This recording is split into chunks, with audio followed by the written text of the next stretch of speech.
stop the sharing. Yes, it's recording now, and I can start sharing again.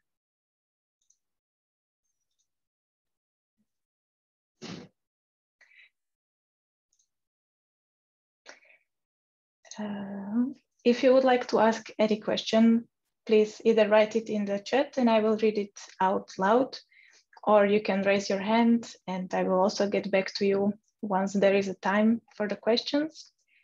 A bit of a structure of this session. It will start with my presentation, approximately 10 minutes. I will introduce the NPA projects that were funded already in this programming period, and they were dealing with the energy efficiency, climate change adaptations, and disaster risk prevention. And after, Magnus will take the floor and he will talk about huge and its huge potential for the NPA peripheralities. And then we have some space for discussion. So I would like to start stating that this topic of climate change and energy efficiency is quite popular among our projects. In this programming period, we funded 20 projects, out of the majority was for energy efficiency. But climate change adaptation and especially circular economy are getting also popular among our project applicants. Here you can see the projects that were financed under the energy efficiency. As we were talking at the beginning, you may recognize some of them. Some of the projects decide to work more towards communities and increasing their knowledge and capacity towards renewable energies and how to use this energy for their benefits. Some of the projects, they work towards making the buildings and housing system more energy efficient. In this case, there was, for example, e-lighthouse or energy pathfinder projects that were refurnishing the houses and making them with a better isolation, for example. And then we have the third category of the projects that are working on innovative and smart energy and heating solutions for communities. But you can see that all these projects, they are not working in vacuum. They are always working in several topics. So even though they are working with the smart energy models, for example, they are developing them for the community. So they cover the toolkits for communities.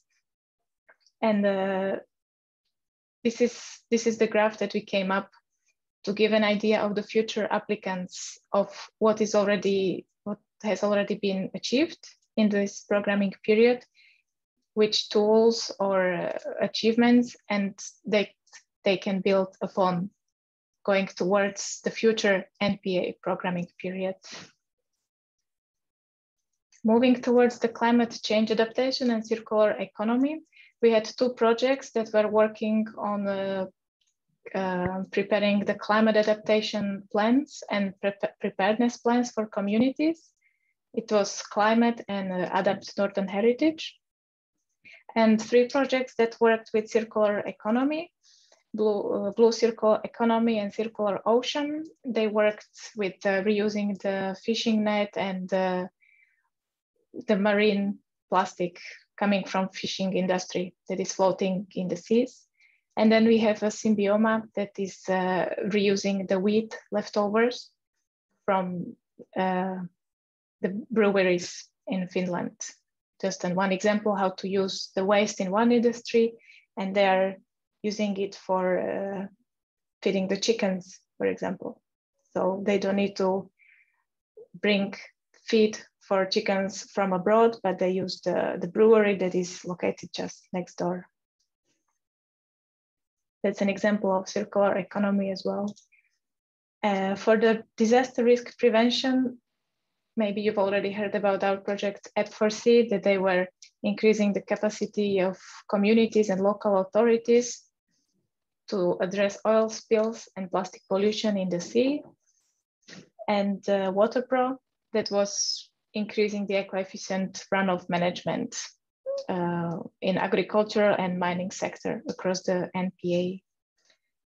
And these two categories, as I said, they were working mostly on developing adaptation and preparedness plans and upskilling local authorities or developing circular business models for SMEs, like those 3 circular economy projects that I mentioned before. And then we have our newest projects. Also, we mentioned them at the beginning. It's Heater, Greener, and Popcorn. These ones are clustering projects. That means that they are a joint cooperation from several lead partners from previously started main projects. And they are just bringing their results further, experiencing with new geography or involving new partners and bringing the results further. And let's see what comes out of this cooperation of 3 projects. This would be from me. And now I would like to give the floor to Magnus. You should be able to as well share your screen. Let's say if it works.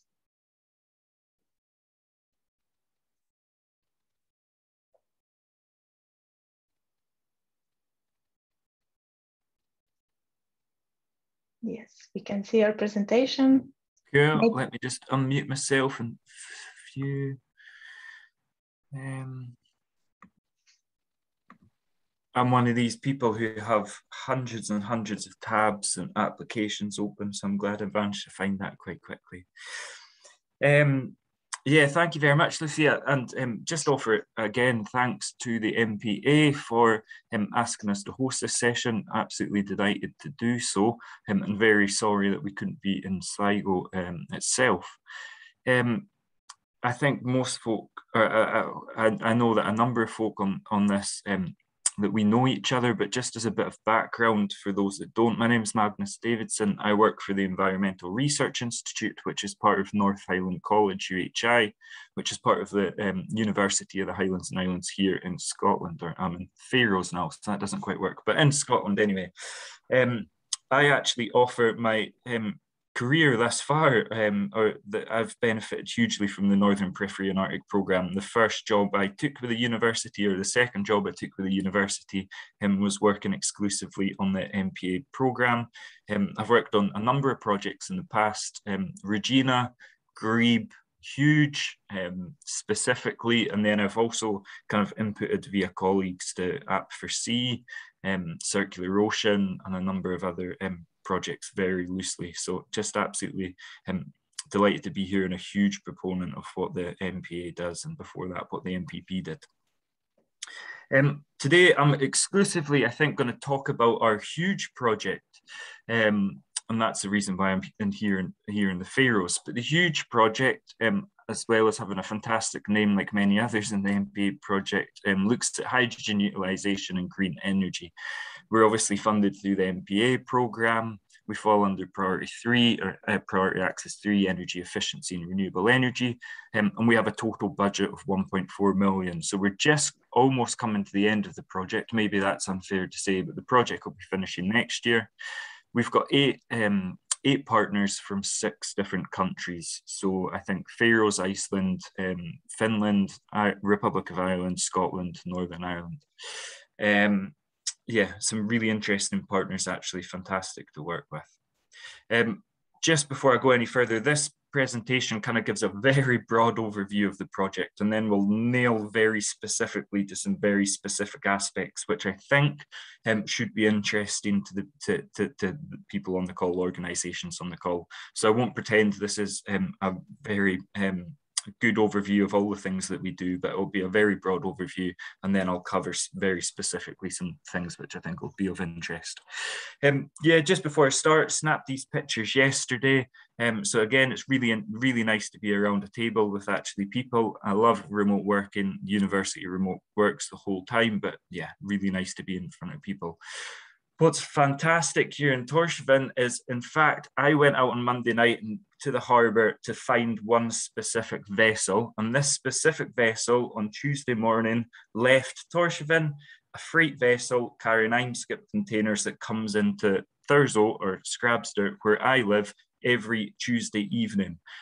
So I just had it in my head that I had to go and see this boat, where it was coming from, because I see it every week like clockwork. When I'm driving home from the gym, it comes in to the bay, and I just thought it was going to be the neatest thing to go and see it. But in a wider sense, it's just used to articulate these close links that we actually have in Scotland, as well with our near neighbours as well. So just really nice wee aspect there as well.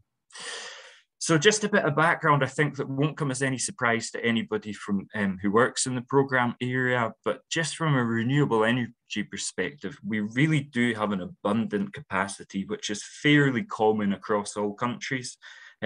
We all have abundant renewable resource, and we all tend to have similar renewable resources, albeit they change slightly to slightly. So think Iceland, for example, we have a lot more geothermal generating capacity, where in, say, Scotland, we have a lot of onshore wind, increasing amounts of offshore wind, and nascent technologies like tidal and wave to a certain extent.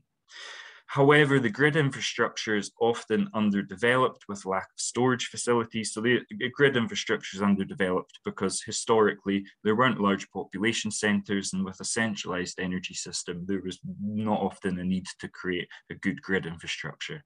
We're seeing that improve as the renewable sector kind of decentralises energy, but it still remains a real problem across the whole of the area.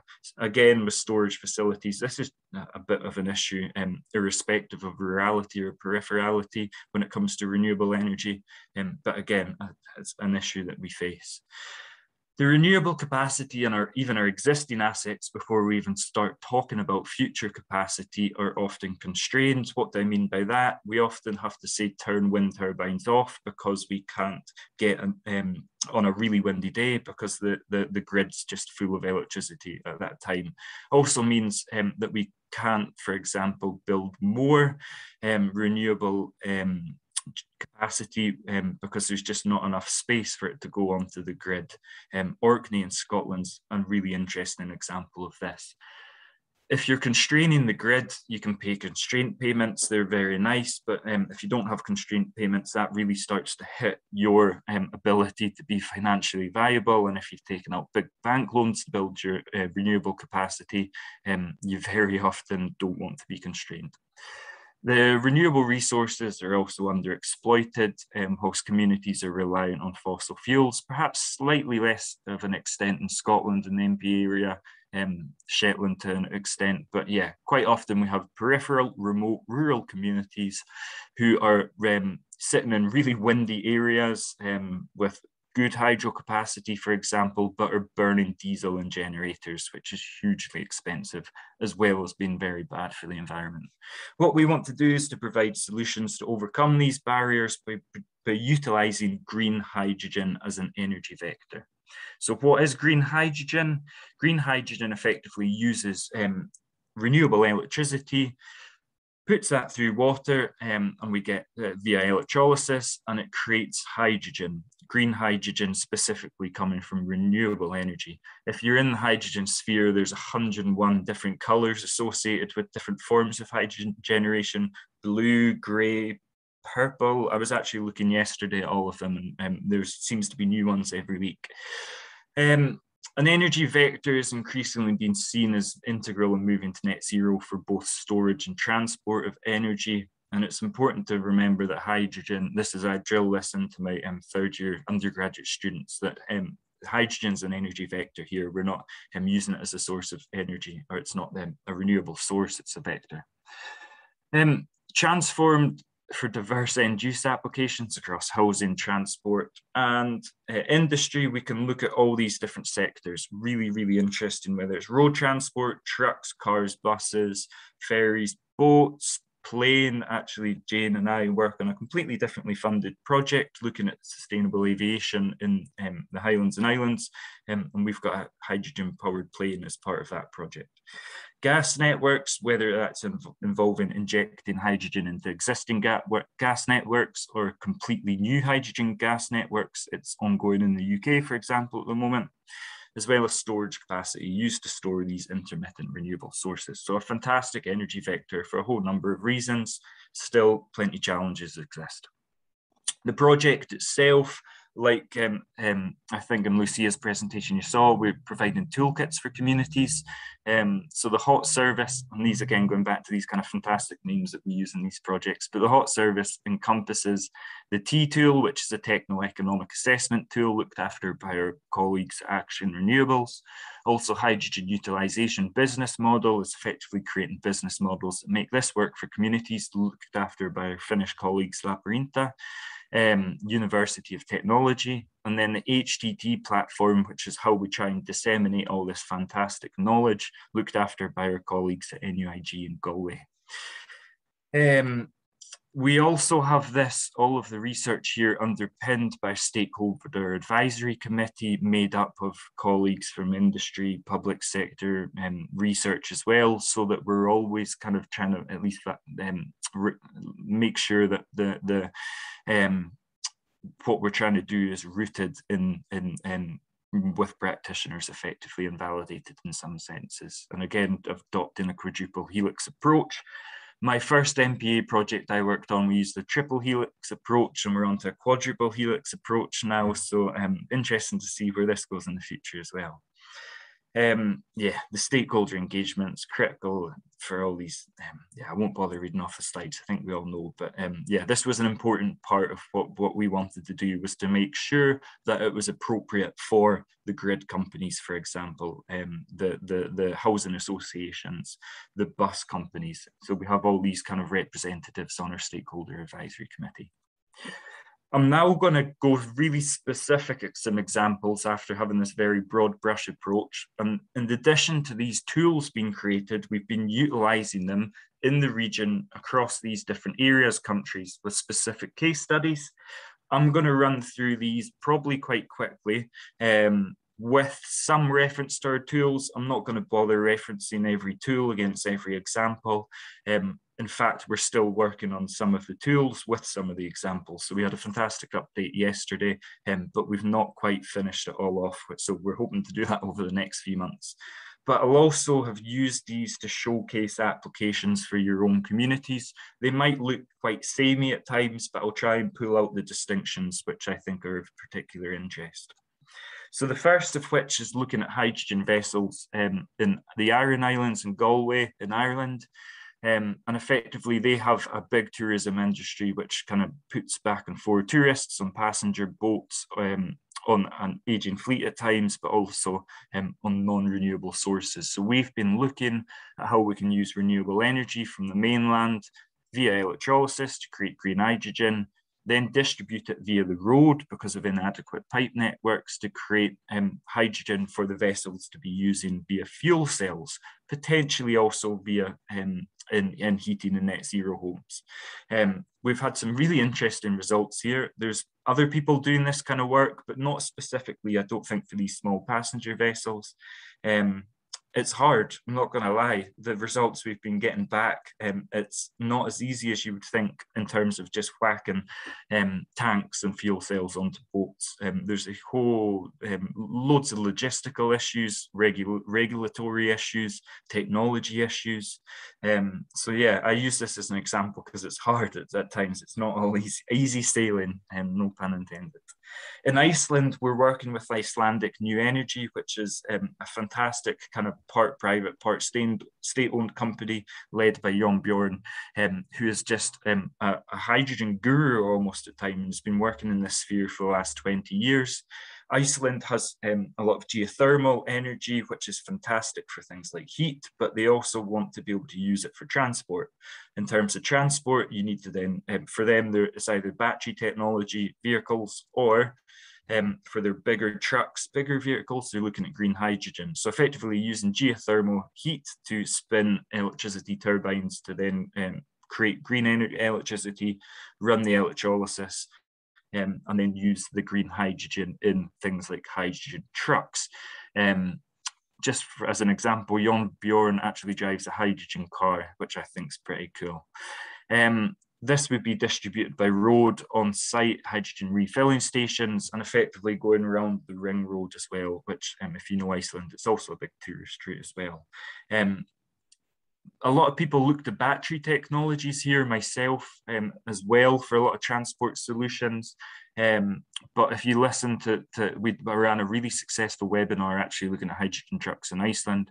But hydrogen offers a lot of interesting opportunities which to kind of remediate against some of the battery deficiencies, albeit it's going to be a balancing act between these two technologies. Here's just a specific reference to the business modelling that we've been doing, or our colleagues LUT have been doing, effectively outlining the business model in this kind of template to show the case studies, what the situation really looks like, who the key partners are, where the key resources are, relationships, etc., etc. It's at times maybe we do really innovative research, I think, in this project. At times it's just stating out the obvious and putting it on paper and getting it in front of you so you can spot these interesting different elements. In Northern Ireland, there's a lot of success there in hydrogen buses and looking to increase that success, looking at rolling out more hydrogen bus fleet in Ireland. In Northern Ireland, looking at, again, onshore wind, road distribution, there's also storage and hydrogen refueling stations. You see there's common elements across this in terms of energy generation at times, in terms of infrastructure, transport, but there are differences. If you don't have the grid infrastructure, you need to use road distribution. If you do have the grid infrastructure, you can maybe cut down on the road distribution. In Finland, it's a very interesting example. It's probably almost on the peripherality of what the project covers, but I think it's really interesting to cover anyway. Looking at hydrogen as a byproduct from the chemical industry, and looking at CO2 as a waste stream from local industry, and looking at combining these two into a synthetic fuel plant, as well as using more energy and more hydrogen from renewable suppliers to create synthetic fuels. Synthetic fuels are going to be incredibly important in things like the aviation industry, where you're looking to transition the sector, but you're also have existing fuels that work well and also want to decarbonize those. So again, referring back to a different project, synthetic fuels are being looked at for the aviation industry. Here in the Faroe Islands, we're looking at how we can use, that's a really windy set of islands, how we can use mainly wind to get that wind into the grid with a centralized electrolyzer facility, using compressed hydrogen road transport to get it to the harbour, which is directly behind me, and we actually have the most amazing view out from the meeting rooms at the university for hydrogen fishing vessels as well as bunkering. Should also say Iceland's looking at decarbonising their fishing fleet by 2050 via hydrogen. What's really interesting here is via electrolysis, if you split water, you get hydrogen, but you also get oxygen. Looking at how we can use this oxygen as an additional income stream. The aquaculture industry is a big user of oxygen, for example. So whether or not we can use that to create an increased cash revenue and to make these kind of projects more viable. So one part of the project is we have created this cash flow analytics tool. Again, not pretending this is a really deep economic analysis, but it is good. It's a really good analysis for community practitioners, to be able to do this kind of analysis themselves, which is important. So they can start to get a feel for what might work, what might not work, look at what different considerations which they might not have thought of, for example. So it's a high-level tool, but it's really useful at community scale for different practitioners trying to figure out whether there's different avenues worth pursuing. In Scotland, we're working with the local authority, the Highland Council, trying to effectively decarbonise the heating systems of rural schools. So using our abundant renewable sources, both offshore and onshore, particularly with onshore wind turbines, to use hydrogen to decarbonise schools which are off the gas grid, which probably currently use oil heating So yeah, really interesting. Again, off the back of this, with what I think is particularly a cool little story, is we have a postgraduate degree master's student who's also been looking at this as a project to understand the social acceptability. So because of the links we have through the NPA programme with our colleagues at the Highland Council and the amazing work we're doing here looking at the hydrogen to heat in buildings, the students also had a fantastic opportunity to work on kind of real case examples. As part of this process, our colleagues at LUT have also been undertaking an ecosystem analysis, so effectively trying to understand the business ecosystem that that these systems sit in. If, like me, you have a natural sciences background, you will balk at the word of the use ecosystem here in a business sense. I still can't get over it, but I'm not going to keep going on about it like I have been the last wee while. But anyway, it's just mapping out all the different elements of this system, whether it's the supply chains, whether it's the policy environment as well. And it just allows these different organizations to really understand the systems that they're trying to operate in. So to kind of summarize, huge project, we provide communities with energy security and self-sufficiency, providing the tools to assess the renewable energy opportunities with the focus on hydrogen. These tools have been used in real life examples. We have been using them across the area, across different technologies, across different circumstances, different renewable sources, different end uses. So they've been kind of validated and used in real life examples, which I think is particularly good as well. Through the HTT platform, which I've really not talked about today, but we aim to increase the awareness of hydrogen for communities, particularly even talking in events like this, for housing, transport and industry. And we really want to facilitate the decision-making and implementation of these solutions for public infrastructures. I'm going to hold my hands up at this point and say, hopefully we've still got another 5 minutes to indulge me speaking, and I'll hold my hands up and say I am what could be considered a bit of a hydrogen skeptic, and because of my one love of electricity. So I came into this project and had to be convinced of green hydrogen, and I'm leaving this project convinced of green hydrogen in many applications. I've stolen this slide, or I'm not really stolen it, I've utilized this slide from Liebrich Associates, which effectively I would recommend everybody going and having a look at it away. You can Google it, you can find the source there with greater detail in future, but effectively they've outlined where they think hydrogen's unavoidable and where hydrogen's uncompetitive. You can agree with it, you can disagree with it. I think it's pretty good. You can see we're working on some pretty good aspects, and you can see that we're working on some aspects where they see it as uncompetitive. But for me, I think we can really increase the uncompetitive to the unavoidable in remote, rural and peripheral communities because of the aspects around curtailed generation and competitiveness of the green hydrogen and the high price of existing fuels. So I think in the unique situation that we find ourselves in the NPA region, we can really shift a lot of these up into the unavoidable aspects. I'm just finished. This is my last slide before some questions. These are some very personal thoughts as opposed to project thoughts. But hydrogen's increasing in policy and public sphere as a solution for big challenges, heating and transport. We can't escape this. The hype is big. The hype's big at both government scale in the UK, for example, at global scale. But in my opinion, it's not actually viable in all the solutions that we're looking to it for. But this rurality, remoteness, curtailment certainly gives us a unique opportunity in the NPA area to adopt green hydrogen technologies which may not be viable elsewhere. We can also trial, improve, validate, and make more competitive green hydrogen in remote rural areas, and then effectively export that knowledge and learning to more urban areas or elsewhere. And the decentralization of energy generation can offer huge benefits to remote rural communities.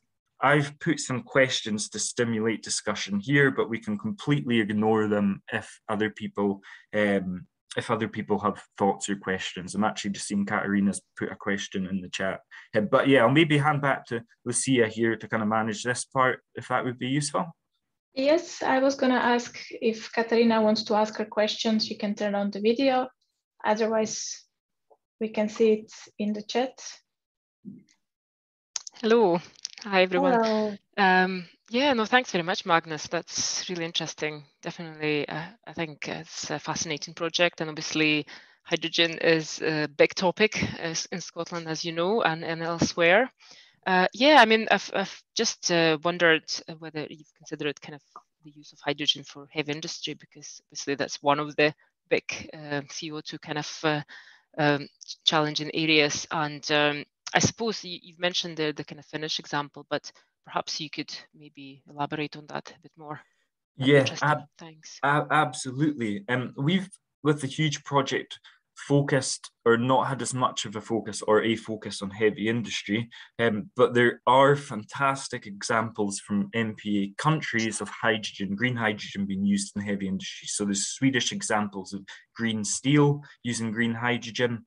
Here in Scotland, I can't keep saying that, but in Scotland, looking at green hydrogen to decarbonise at NPA Energy Park as well, which I know you know well, and beginning with looking at decarbonising, say, the things like forklifts or cranes, but then potentially looking at decarbonising steel rolling plans that they've got. So with the huge project, less so, but in the wider sphere, there's some really interesting stuff happening both in Scotland, also in the wider NPA area, yeah, with specific reference to that green steel in Sweden, which has been getting a lot of good publicity. Great, thank you. No, that definitely be interesting to see, maybe to look closer.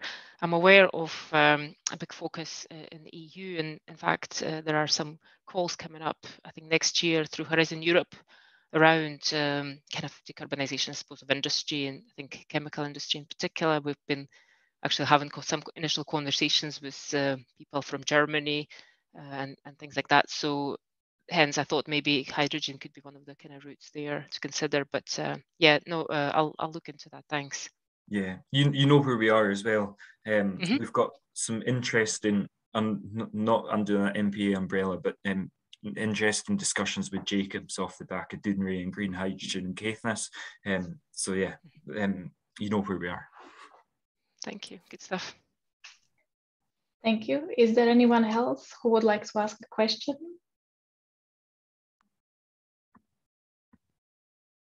If not, maybe I would like to actually ask a question to Thomas from Codel. I heard you speaking very often about the climate change, and I also know that you live in a peripheral area in the north of Scotland. So I was wondering, how do people who live in peripheries think about the climate change? What do they think about it? That's a challenging question, Lucia. I live in Uist, which is on South Uist specifically, which is in the southern part of the Outer Hebrides, and we have some of the lowest lying coastline parts of South Uist in the whole of Britain, and South Uist itself could potentially quite soon be divided almost in two by rising sea levels. So that is, but that builds on a tradition of the sea being, you know, both a livelihood resource for the fishing industry, obviously, but also one to which islanders have lost many lives. And so there's, you know, there's a mixed feeling about the sea, both as a resource and as a significant risk.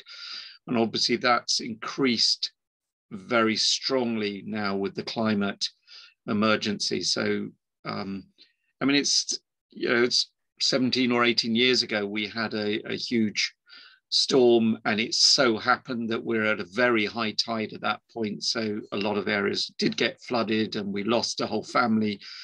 And that sits in the community mind, the back of their mind. It's not something you can let go of, that potential. So, and we're noticing very clear weather pattern changes.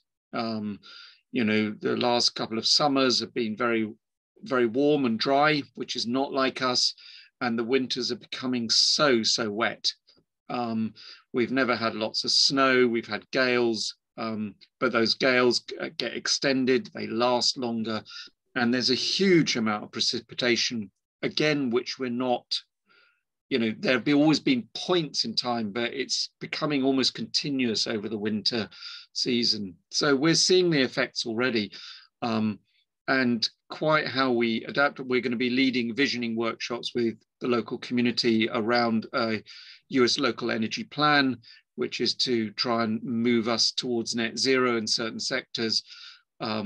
And we'll be doing visioning. Another group is doing the standard visioning with, if you like, the usual suspects in communities who always come and join in these conversations.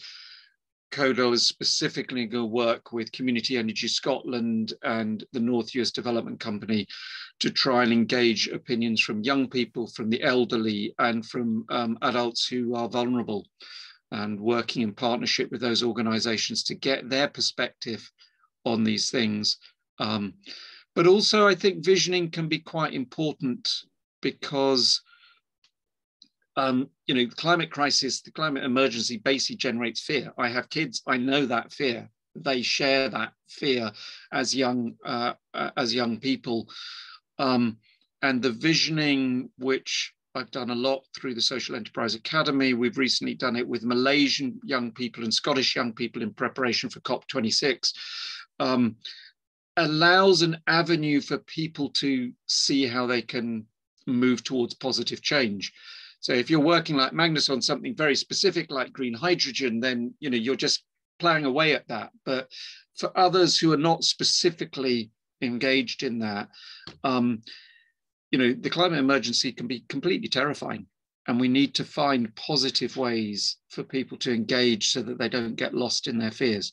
But I can see that in our community and elsewhere that, you know, both of those poles losing, just getting completely depressed about the potential futures that we face, through to those who are visioning solutions and trying to find ways for a community as a whole to move forward. Thank you, Thomas. I see that we have 2 minutes left until the end of this session. Is there anyone else who would like to express their opinion about the NPA and the climate change, energy efficiency? Yes, Irene, please. Thanks. I was just sort of wondering a bit what your thoughts were in terms of when we were doing the work for the area analysis, there is now so many initiatives for green energy, for example, and, you know, coming in at sort of high levels, offering big amounts of money and things like that. And also similarly, you know, to meet the huge aspirational targets of climate change. And, you know, there is a sort of question of, you know, what kind of impact can territorial cooperation programs with not very much money have on this. But, you know, it seems like, you know, it's still got that particular value in terms of offering kind of opportunities to experiment and get that very sort of local mobilization and engagement in what are, you know, seen as such massive changes. Is that the case? Even though there's kind of all these new initiatives and targets and everything coming in, it still kind of plays that role in these specific areas. Perfect. You are on time. It's a good proof that you've done these discussions many times, that you know how long your thoughts are. Yeah, you need to pay attention to the clock. Yes. Thank you, Magnus, for a very interesting presentation and that you shared your thoughts with us. Thank you also everyone for joining this session. And I would like to invite you to watch the rest of the event on YouTube, if you prefer, or you can go back to the Zoom link. It's up to your preference.